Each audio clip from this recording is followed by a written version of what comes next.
Hello everyone, welcome to English class.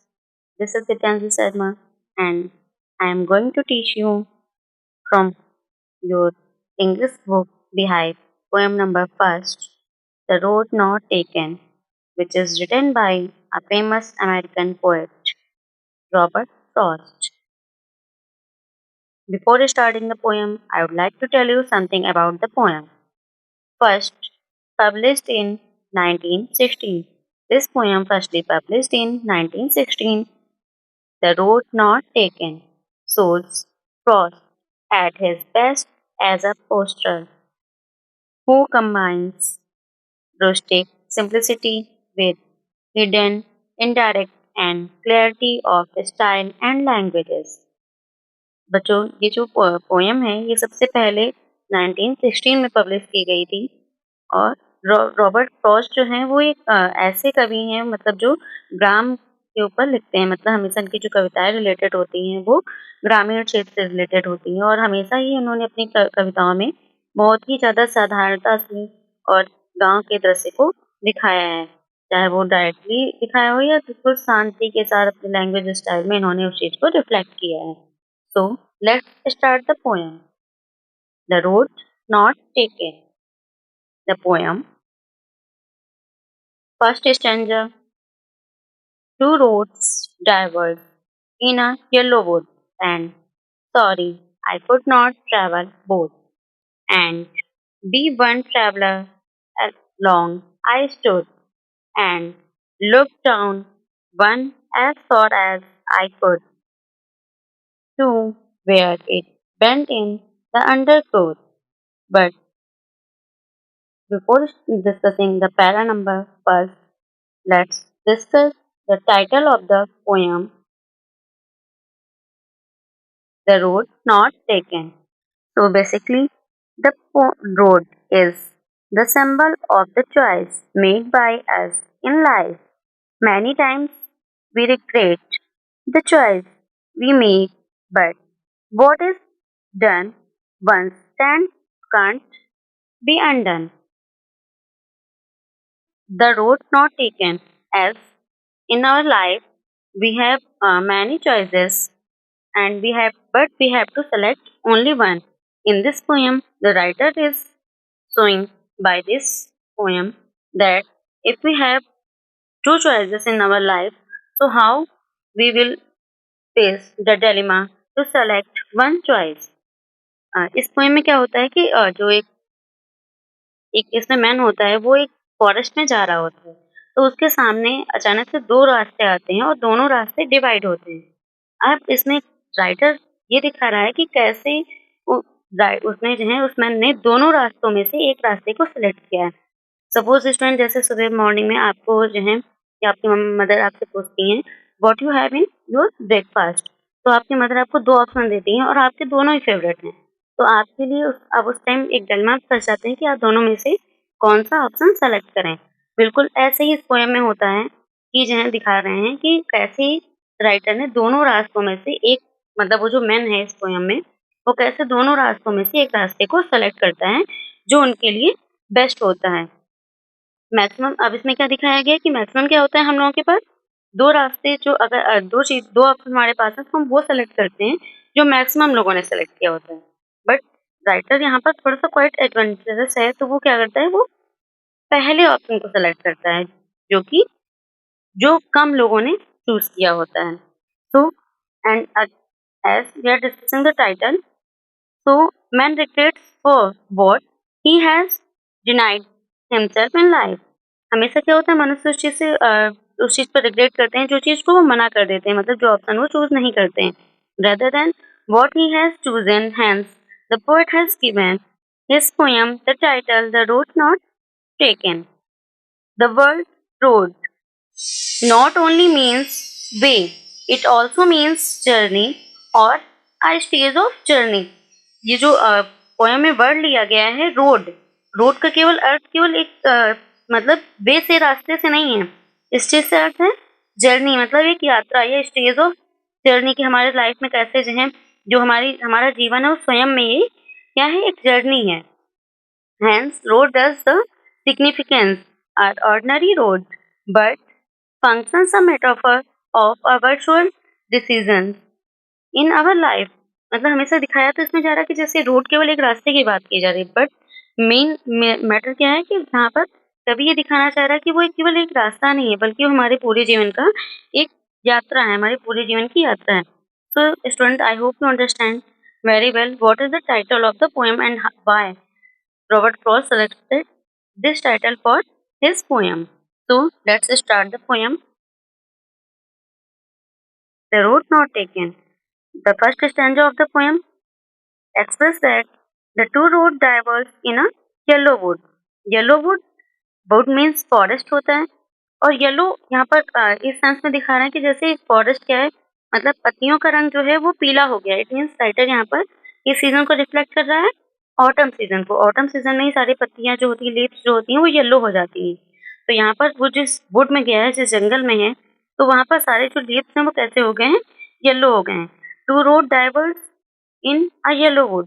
Diverse means divided. जो दो रास्ते हैं, वो जंगल के दो रास्ते डिवाइड हैं। जो पतझड़ वाला जंगल है जहाँ पर राइटर पहुँचा हुआ है, वो वहाँ पर अब जब वो इस स्टेज पे पहुँचा है जहाँ पर रास्ते दो भाग में डिवाइड हैं। And sorry I could not travel both. अब कवि कह रहा है कि मुझे इस बात पे बहुत दुःख है कि मैं दोनों रास्तों को तो नहीं चल सकता, मतलब मैं दोनों रास्तों को नहीं सेलेक्ट कर सकता। And be one traveller long I stood. और long I stood, stood means decision making point. अब मतलब एक ट्रैवलर, एक यात्री के रूप में वो वहाँ पर रुका है और ये सोच रहा है कि अब मुझे यहाँ पर डिसीजन लेना होगा कि मुझे दोनों में से कौन से रास्ते को सेलेक्ट करना है। कि मतलब एंड बी वन ट्रैवलर, एक यात्री के तौर पे अब वो वहाँ पर लंबे समय तक खड़ा होकर सोच रहा है कि यही मेरा डिसीजन मेकिंग पॉइंट है। अब मुझे ये डिसीजन लेना है कि आगे मुझे कौन सा रास्ता सेलेक्ट करना है। And look down one as far as I could. और वो वहीं पर उस पॉइंट पे खड़े होके वो देखता रहता है जहाँ तक उसकी आंखें जाती हैं, कि मतलब कि अब उसे कौन से रास्ते को सेलेक्ट करना है। मतलब यहाँ पर जो राइटर थोड़ा-सा कन्फ्यूज़ हो गया कि 2 ऑप्शन है उसके पास, दोनों में से कौन-सा ऑप्शन उसके लिए बेस्ट रहेगा जो जिसे वो सेलेक्ट करे। To where it bend in the undergrowth. और तभी वो क्या देखती है, वो वहाँ तक देखती है, बेंड मतलब मोड़।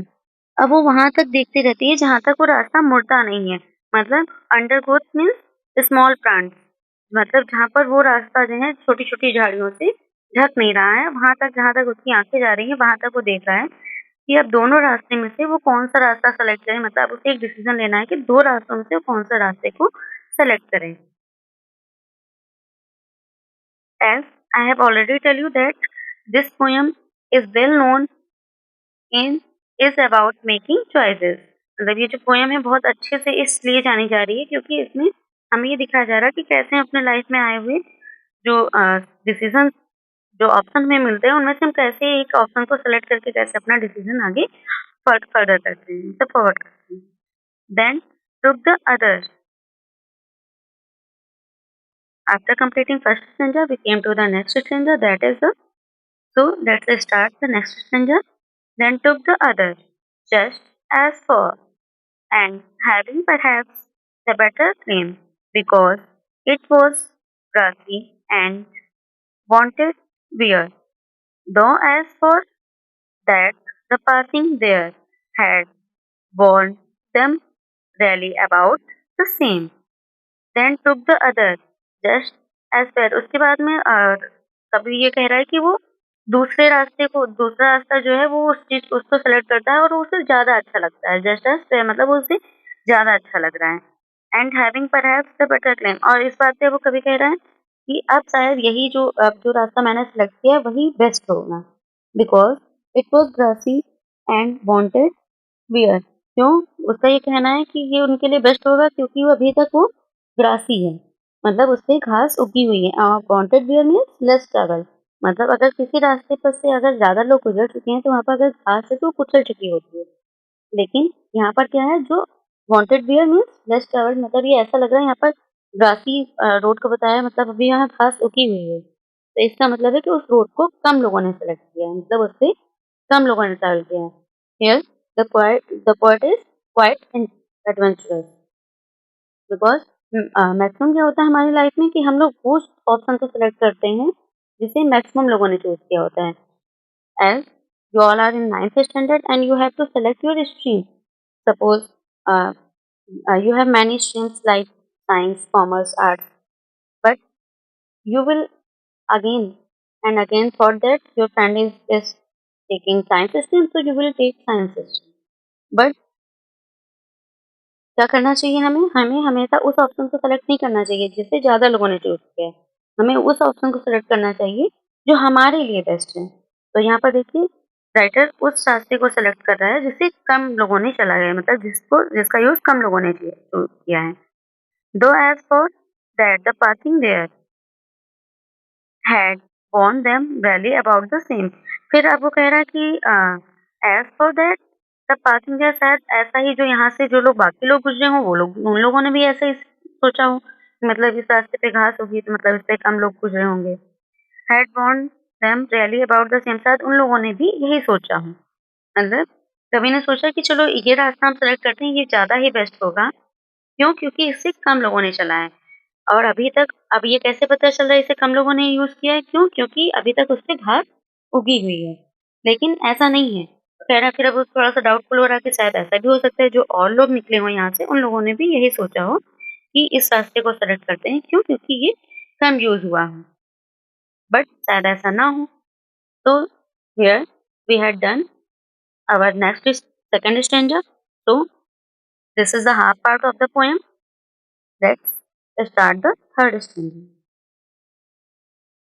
And both that morning equally lay. Both both means यहाँ पर क्या है? दोनों रास्ते, two roads. And both the morning equally lay in leaves, no step had trodden back. Oh, I kept the first for another day, yet knowing how way leads on to way, I doubted if I should ever come back. And both that morning equally lay, both means two roads। और वो कह रहा है कि the morning equally ले, शायद ऐसा ही जो लोग यहाँ पर आए हों, वही जैसे लास्ट टाइम में वो कह रहा था सेकंड स्टैंडर्ड में, वैसे ही कह रहा है शायद ऐसे ही और लोगों ने सोचा हो कि ये कम चली हुई है। इक्वली ले मतलब कम यूज की गई है। इन लीव्स नो स्टेप, क्यों? क्योंकि यहाँ पर जो पत्ते हैं उन पर बहुत ही मतलब कोई भी स्टेप नहीं है, मतलब किसी के भी पदचिह्नों के निशान नहीं है। Had trodden back means to walk, मतलब यहाँ पर लोगों के जाने के ज़्यादा निशान नहीं है, मतलब बिल्कुल भी निशान नहीं है इन पत्तियों पर, तो इसका मतलब ये कम यूज़ की गई है। Oh! I kept the first for another day. वो कह रही चलो ठीक है, अब कभी कह रहा है यहाँ पर चलो ठीक है, जो पहला रास्ता है उसे हम किसी और दिन चल लेते हैं। ठीक, yet knowing how way leads two way, जबकि वो ये क्या जानता है कि कैसे एक रास्ता दूसरे रास्ते को रिफ़र करता है। मतलब हमें क्या होता है कि अगर हम एक रास्ते पर निकल पड़े हैं तो ज़रूरी नहीं कि वो उससे ही आगे चल के दूसरा रास्ता ऐसे करके और रास्ते मिलते रहते हैं। मतलब वो अच्छे से जानता है कि हम वापस ये नहीं हो सकता है कि वापस हम फिर से इस रास्ते पर आएँ और हम दोबारा से अब ये रास्ता चलने के बाद हम दोबारा इस रास्ते को सेलेक्ट कर सकते हैं। मतलब उस पर जा सकते हैं। ये बात वो जान रहा है, फिर भी वो कह रहा है चलो कोई बात नहीं है, हम क्या करते हैं, हम फर्स्ट रास्ते को दूसरे दिन के लिए रख लेते हैं। आई doubted if I should ever come back, अब उसको कह रहा है मुझे संदेह है शायद ही मैं कभी यहाँ पर वापस आ सकूँ। क्यों? क्योंकि एक रास्ते से हमें दूसरा रास्ता मिल जाएगा। हमेशा क्या होता है, अगर हम लाइफ में कोई भी डिसीजन लिए है तो बहुत ही रेयर है कि हम वापस उसी चीज़ को फिर से रीस्टार्ट कर पाएँ। तो ये कह रहे हैं कि जो है मतलब उसे पता है कि वो वापस उस रास्ते पर नहीं आने वाले हैं। बट फिर भी वो क्या सोच रहा है कि शायद हम आएँगे तो नेक्स्ट टाइम हम इस रास्ते को भी एक बार ट्रैवल करके देख लेंगे। So student, here the third stanza is also completed. So let's move to the last stanza of the poem. That is your fourth stanza. I shall be telling this with a sigh. अब मैं आपको ये बात, अब कभी कह रहा है मैं आप आपको ये बात बहुत ही ज़्यादा लेते हुए कह रहा है मैं आपको ये बात बहुत ही शांति से बताने जा रहा हूँ। With a sigh, with a sigh means taking a breath, taking a deep breath. अब वो गहराई से सांस लेते हुए कह रहा है कि अब मैं आप लोगों को ये बात बताने जा रहा हूँ, बताऊंगा। Somewhere ages and ages hence, कभी कभी बहुत ही युगो युगो बीत जाते हैं। Two roads diverged in a wood and I, कि दो रास्ते ऐसे ही जंगल में डिवाइड हो और मैं and I took the one less travelled by और मैंने वो रास्ता सेलेक्ट किया है जिसे कम लोगों ने चूज किया है and that has made all the differences और इसी से सारे डिफरेंस हुए मतलब सारे अंतर जो हैं वो इसी चीज के हैं कि मैंने वो रास्ता सेलेक्ट किया है जिसे कम लोगों ने चूज किया था। डिफरेंस मीन्स इधर it will be a good और बैड। तो कभी अब बहुत ही ज़्यादा लास्ट में स्टेंजा में वो सोच रहा है कि अब मैंने डिसीज़न जो ले लिया है कि मैं ये लेस ट्रैवल वाला पाथ सेलेक्ट कर रहा हूँ और मैं उसी पे जाऊँगा।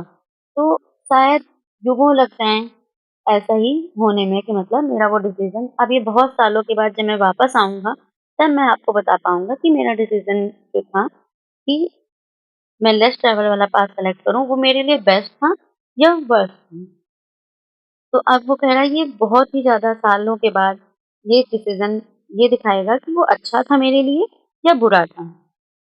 तो two road again this is the repeating line from the poem two roads diverged in a wood 2 रास्ते जो जंगल में डिवाइड हुए हैं और मैंने उनमें से वो रास्ता सेलेक्ट किया है जिसे कम लोगों ने यूज़ किया था, लेस ट्रैवल्ड था।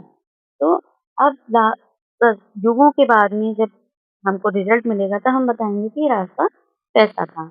So student, I hope you understand very well this poem and in starting I had already tell you about the summary and the title of this poem. So try to again and again see this video and definitely it will be beneficial for you. Thank you. Have a nice day.